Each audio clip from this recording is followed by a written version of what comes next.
time for another story. So today we're going to continue on with the book called Hope, the Middle School Project Middle School. This is written by, of course, Alyssa Milano, and our illustrator is Eric S. Keyes, published by Scholastic. Let me get my tripod set up. Hold on. Okay, I think it's ready. Hello. Ready for a close-up. Okay, here we go. Hope. We left off on chapter 5, so I'm going to start off at chapter 6. Dun, dun, dun, dun. Here we are, chapter 6.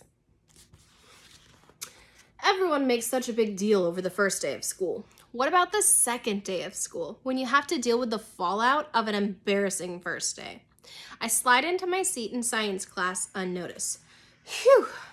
Now I just have to make it through class, and the next class, and the next class, incident-free. I unfold my school schedule and examine it. This week is going to be a drag if I keep stumbling through the most basic interactions with people. I can't be this hopeless, it's her name, Hope, without Sam, can I? I can't deny it when I look at the data. Although, after all, facts never lie. Between the two of us, Sam is the people person. Almost everyone I know I met through Sam. So to turn things around from here, I need to do what I think Sam would do. Camilla takes a seat next to me. Hi, Camilla, I say. Hi.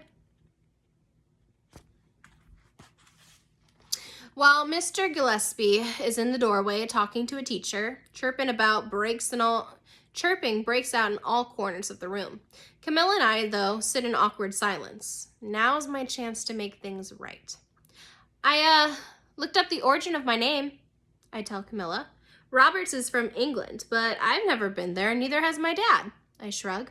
I can't even say I eat English muffins all that often. Camilla looks at me. So I take it English stuff is not your superpower? I smile, relieved when she gets where I'm going with this. Yes, apparently there's more than one way to be a Roberts.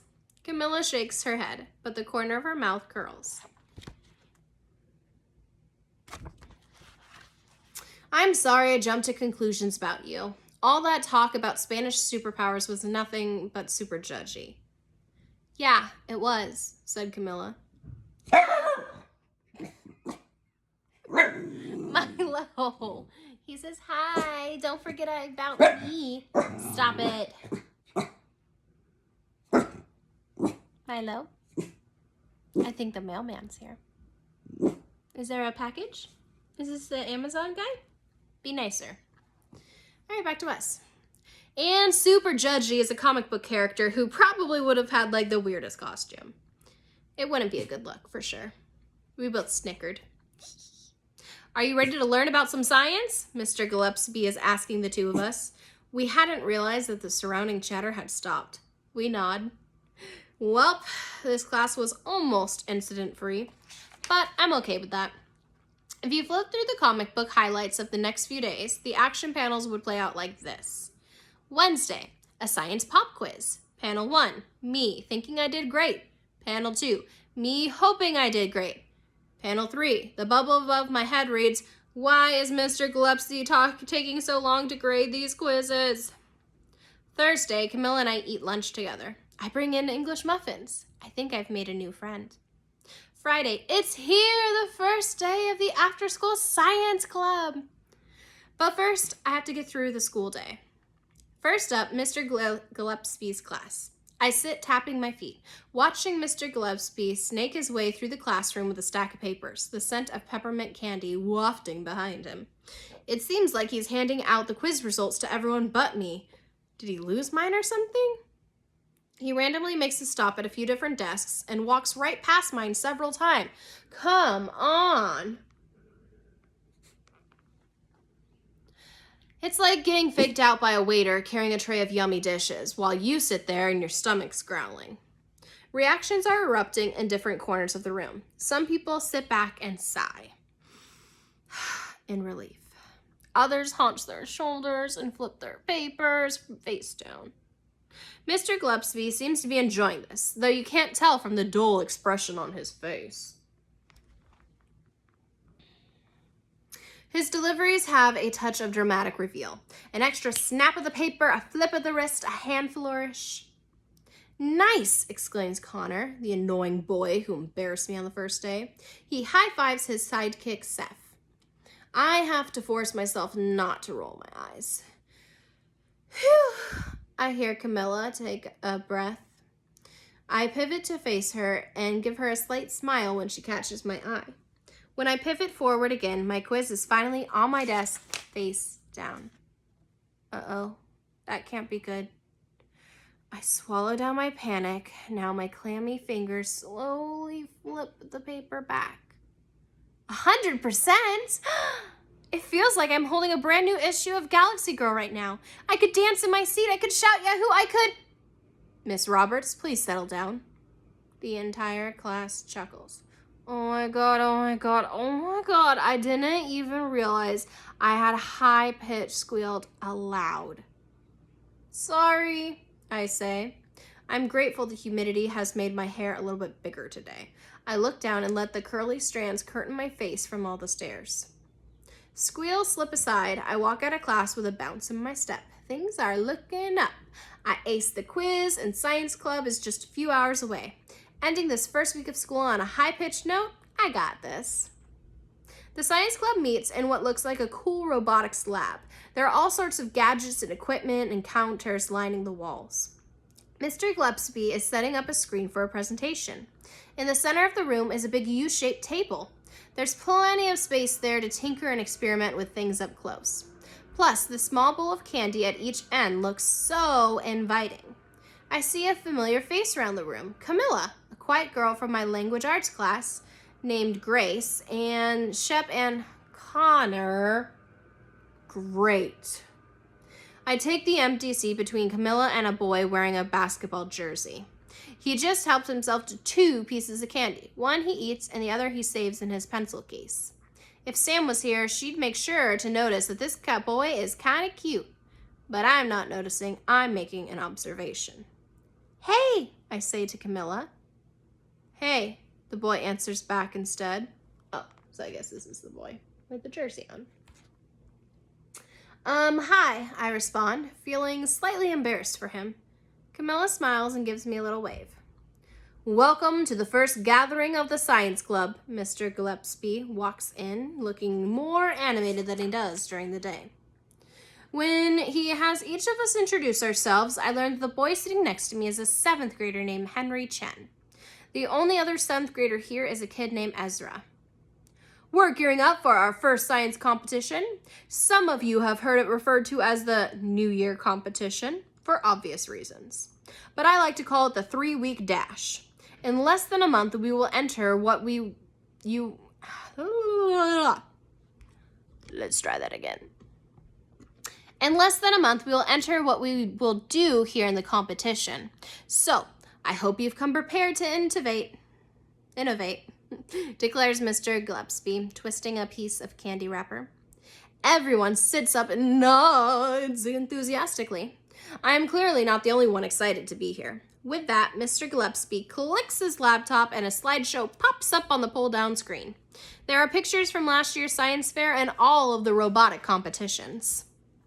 Super cool projects. A great team. Ezra is in most of the photos. I catch a glimpse of Henry in the background of another. The idea we enter this time has to follow the theme spectacle, explains Mr. Gillespie. Anyone want to tell me what the word spectacle means to you? Grace raises her hand. Chaos, the kid Ezra shouts. Grace's mouth parts like she's about to say something. Not just chaos, Connor says. It can be anything, over the top, but in a good or bad way. Mr. Gillespie holds up his finger. Ah, but there is a missing ingredient in these definitions. Know what that is? Connor is silent. An audience, says Grace. Yes, the eyeballs, or the viewers, as your generation would put it. Over-the-top behavior, good or bad, on display. So, any ideas on what attention-grabbing spectacle we can base our project around? Camilla is the first to raise her hand. Mr. Gillespie points to her. We could, she starts. How about something with a toy train? Connor says at the same time, only louder. Good call, says Mr. Gillespie. We've featured trains too recently. We can make a chain reaction, Camilla gets out this time. Unfortunately, it's at the same time that Shep says, let's do a laser light show. Too close to what our 8th grade advanced science class is presenting on day 2 of the competition, says Mr. Gillespie. He then looks to where Camilla, Henry, and I are sitting. But did I hear someone in this area mention a chain reaction? I did, Camilla answers timidly, unsure if Mr. Gillespie is for or against her idea. Chain reactions are popular with science video viewers, so I thought that would make the perfect spectacle. I like that, he says. Unique, not been done. Let's build on that. What type of chain reaction? Mr. Gillespie turns his back to us and starts looking for the working whiteboard marker. Next to me, Henry has a tiny basketball eraser which he's bouncing on his notebook.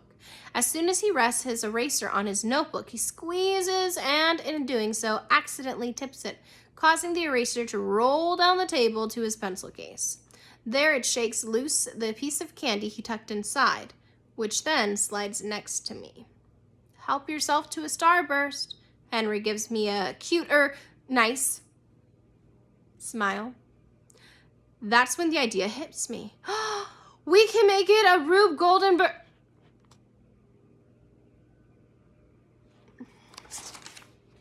Mr. Gillespie, you spelled chin reaction, Connor interrupts me. He even manages to make his helpfulness sound like taunting. Maybe it's a gift. Oops, thank you. Mr. Gillespie uses the side of his fist to erase his mistake. I'm trying to write as fast as my thoughts are coming. Henry leans toward me. That's a cool idea, but I don't think he heard you. Go ahead, Henry, says Mr. Gillespie.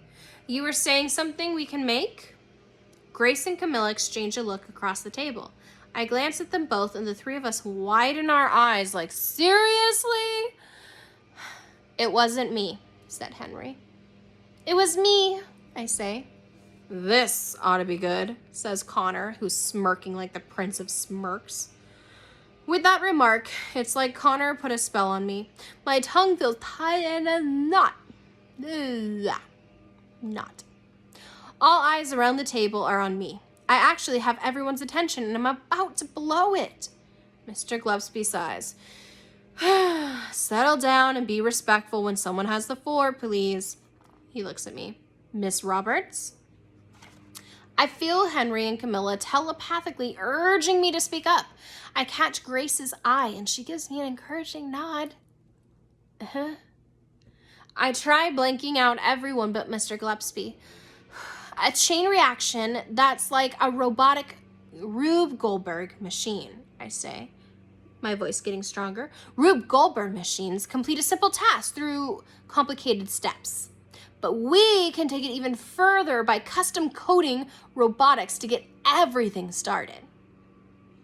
Miss Roberts, I think you've presented our winning competition idea. A buzz of excitement breaks out. Some people applaud, and others, like Connor, who's already sketching something, get to work right away. I can't stop grinning. And there's Connor getting his sketch on. Awesome, says Camilla. It was your idea that kicked things off, I reminded her. Camilla smiles. We started a real-life chain reaction. Let's break into groups, said Mr. Gillespie. The chain reaction team and the robotics team. As I sit there waiting to be assigned a team, I miss out on actually choosing where I want to go. A group of kids, Connor, Sep, Grace, and Ezra, have already begun walking over to the robotics equipment and have begun sorting through pieces. Somehow, Henry, Camilla, and I get saddled with making a chain reaction. There's an excited buzz swirling Connor, Shep, Grace, and Ezra. And on our side of the room, not so much. Somehow, Connor is looking at us while talking to his new teammates. This will be challenging, but we've got the best brain power on this team, he says. Grace rolls her eyes at Connor, and we throw apologetic glances our way. Can we just get started, she says. Chain reaction team? Camilla whispers to me, annoyed.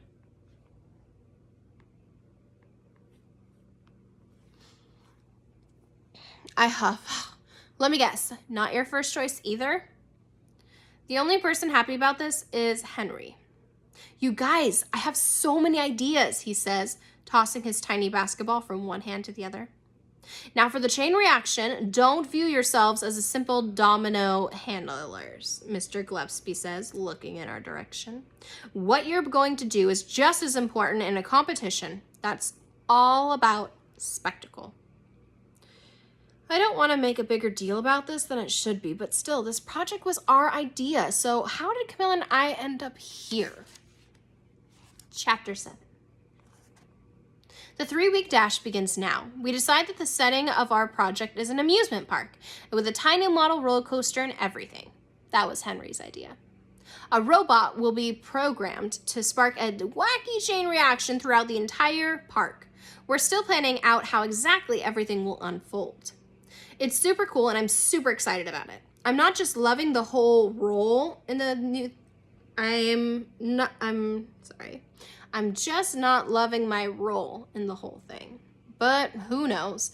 Maybe there'll be another real-life chain reaction where Henry's enthusiasm will rub off on me and Camilla. Before leaving our first science club meeting, both teams plan a few extra lab meetups when we can all keep working together. The next one will be on Monday before school. So, was science club everything you dreamed it would be and more? Mom asks when I get in her car a few minutes later. She's wearing her huge sunglasses today, so about half of her face is hidden.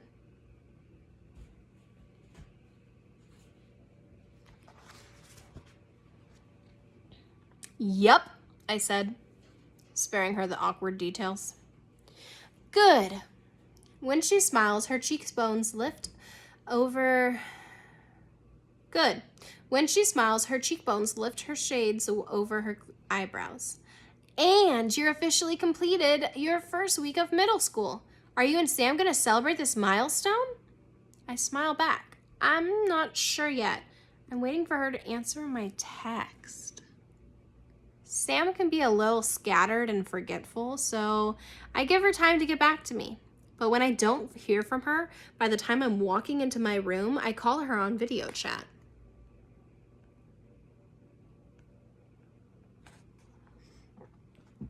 Cosmo and Rocket want my attention just as much as I want Sam's. They're both jumping on my leg like they want me to carry them.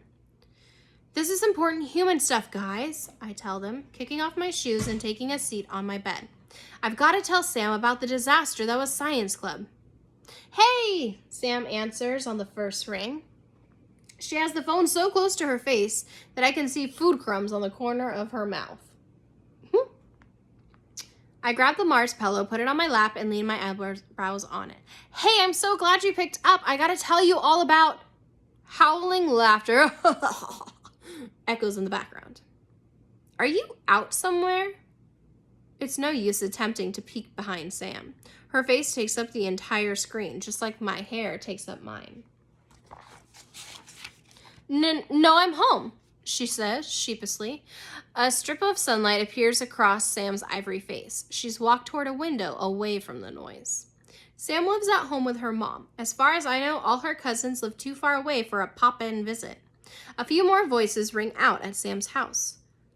Who's that? I ask, still clueless. Sam's mouth goes all square-shaped, like she's feeling guilty.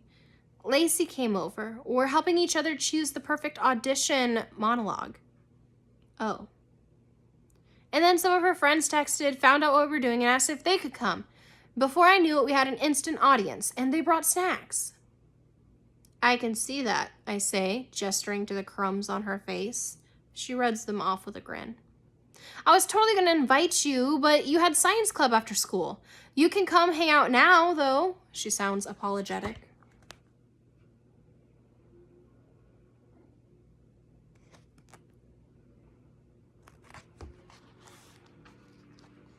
I try to wipe off any look of disappointment on my face. It's totally fine, I say. You guys have fun. Wait, you were starting to tell me something. A group cackle breaks out. It sounds like the inside of a joke. It sounds like an inside joke, and I suddenly feel like I'm standing way on the outside. Was I? I forgot what it was, I fib.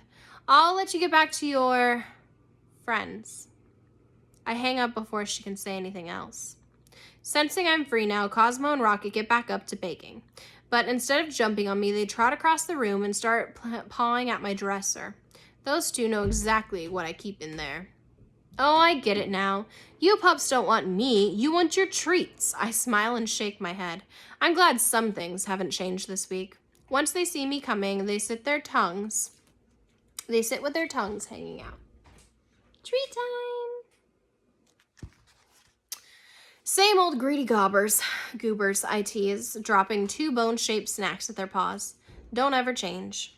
Thinking back to what Sam said about me not being unpredictable, I am now willing to admit she's partly right. After a week of middle school, I could use a break from the unpredictable. Give me Galaxy Girl type of predictability any day. Good guys fighting bad guys, a superhero saving the day. Galaxy Girl was the first human born on a spaceship, and after barely surviving a crash landing on a faraway planet, she acquired superpowers from a rare healing plant found there. She wasn't a born superhero. Galaxy Girl was a normal girl who became something more one day. When is my something more? I thought it was the letter I received from JFK Middle School. Then I thought it was the science club. Now, I'm not so sure. All right, and we'll continue on tomorrow for the chapter 8.